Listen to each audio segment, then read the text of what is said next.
बर' लेंगुवेजजों जायफ्रा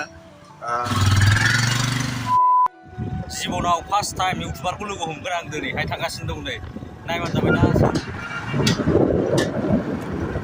गसाइगाव फैदों आं बाइक लांनो फैदों बिथांनि चेनेलखौ आंनि चेनेलखौ जायफ्रा फल' खालामो बिथांनि चेनेलखौबो अननानै प्लिज अननानै आं खावलायदों फल' खालाम बिथांनाबो गोदान गोदान भिडिअखौ जाहाथे लाबोनो हायो ओंखायनो नोंथांमोननि अननायजोंसो जोंनि गासैबो जेसेबां बर'फोर दं बर' लेंगुवेजजों जायफ्रा एथ'राब जाया थेवबो नोंथांमोना फल' खालामब्लासो बिथांनि चेनेलाबो देरगोन नङाब्ला रावबो देरनाय नङा गावजों गाव सापर्ट होलायनांगोन आरो खालामलायनांगोन आरो माने गुबुनखौ जेरैबायदि फल' खालामो बिथांनिखौबो फल' खालामनानै हो आंनि जायफ्रा अख्रि दैमारि चेनेलखौ फल' खालामो आरो अख्रि ब्लगखौ जायफ्रा फल' खालामो बिथांनि चेनेलखौबो फल' खालामबानो जाबाय आं मोननैखौ नायखायो आदानिखौ बे अख्रि ब्लगखौबो ओमफ्राय बेथ' बे नायबाय थाखायो मेन चेनेलखौहाय ओमफ्राय दिनै फार्स्ट टाइम आरो ना बे इउटुबार लोगो हमफेराखैमोन आङो ओमफ्राय आदाखौ लोगो हमफेरबाय दिनैहाय आंनो बेदर जाहोनांगौ बेयो गारिया लाबाय नै लेखा बानायगासिनो दं दा हिमालया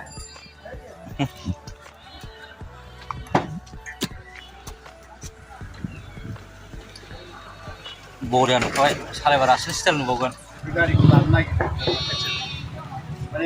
गारिखौ लाबाय लानो नागिरदोंमोन लाखाबायना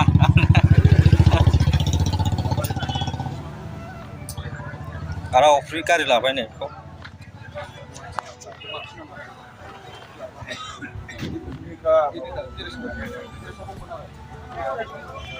लाबोनायाव बावखा गोलैगौ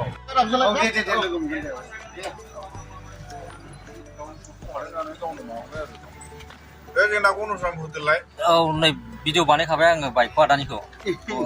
जा मोजां मोना आङो बे बाइकखौहाय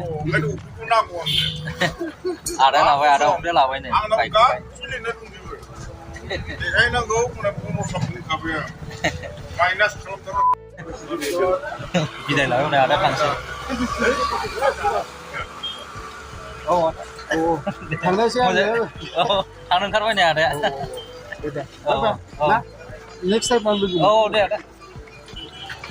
नों माजों फैदों आदैया आं फैलाय बाइकआ नै बे औ थांनो ओंखारबाय आदाया लाबाय गारिया लेखा थेखा बानायजोबखाबाय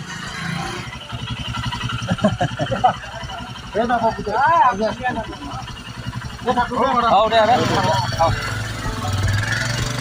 थांबाय